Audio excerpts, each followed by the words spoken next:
एक साथ सब मुर्दे बोले, सब कुछ चंगा चंगा, साहब तुम्हारे राज में शववाहिनी गंगा। देख लपटों को फिडल बजाते वहरे रंगा बिल्ला, साहब तुम्हारे राज में शववाहिनी गंगा।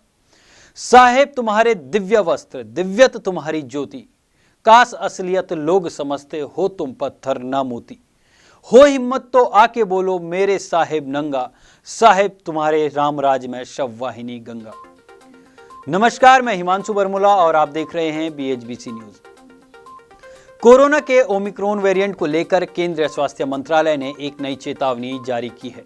स्वास्थ्य मंत्रालय के मुताबिक देश के 17 राज्यों में ओमिक्रॉन फैल चुका है। दुनिया में कई देश कोरोना महामारी की लहर से यानी कि चौथी लहर से जूझ रहे हैं, तो इजराइल में ओमिक्रॉन की वजह से कोरोना की 5वीं लहर आ चुकी है। दुनिया के दूसरे देशों से भारत की तुलना की जाए तो कोरोना प्रभावित देशों की सूची में भारत दूसरे नंबर पर है। सिर्फ अमेरिका में ही भारत से ज्यादा मामले हैं।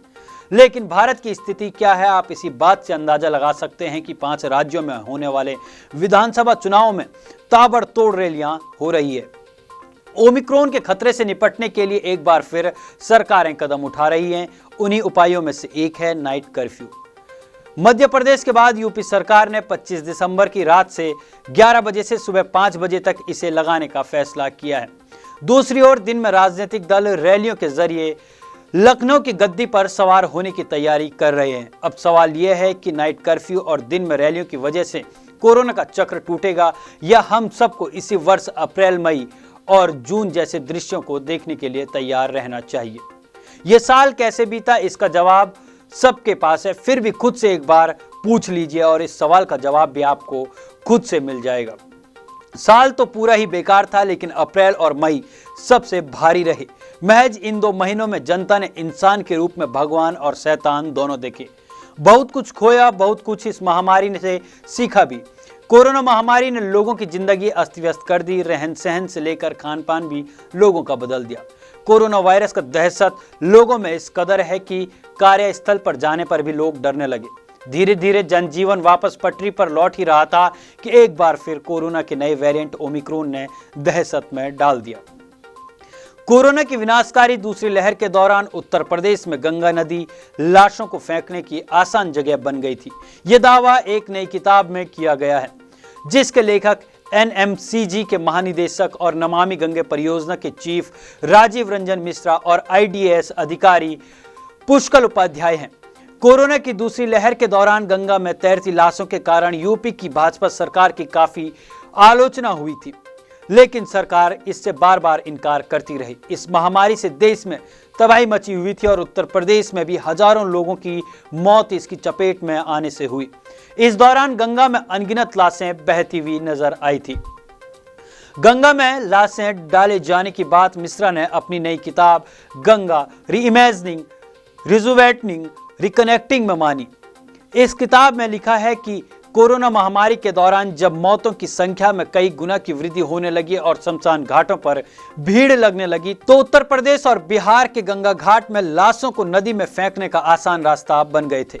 इसके अलावा किताब में सभी तटवर्ती राज्यों के खराब कोविड प्रबंधन को भी उजागर किया गया है। बता दें कि किताब के लेखक 1987 बैच के तेलंगाना कैडर के IAS अधिकारी राजीव रंजन मिश्रा 31 दिसंबर 2021 को सेवानिवृत्त होने वाले हैं। दूसरी लहर के दौरान जब मीडिया ने गंगा में तैरती लाशों पर सवाल उठाया था, उत्तर प्रदेश की योगी सरकार ने पल्ला झाड़ते हुए कहा था, राज्य के कुछ क्षेत्रों में शवों को गंगा में प्रवाहित करने की परंपरा रही है। योगी सरकार ने अपने बचाव के लिए भले ही कुव्यवस्था को परंपरा का नाम दे दिया हो, लेकिन गंगा मिशन के प्रमुख ने अपनी किताब में इस बात को स्वीकार किया है कि महामारी के बीच गंगा में लाशें फेंकी गई थी। बिना टांग वाले घोड़े पर बैठकर रानी लक्ष्मीबाई की शूटिंग निपटा देने वाली छतरानी और कंट्रोवर्सी क्वीन कंगना रनौत ने तो गंगा में तैरती लाशों को नाइजीरियन तक कह दिया। वो इमेज कोरोना काल की है भी नहीं। अभी कल पता चला कि एक जो तस्वीरें हैं जहां गंगा में लाशें तैर रही हैं वो वायरल हो रही हैं, लेकिन वो पता चल रहा है तस्वीर नाइजीरिया की है। कोरोना की दूसरी लहर में लोगों की जानें किस कदर गई, यह बताने की शायद ही जरूरत है।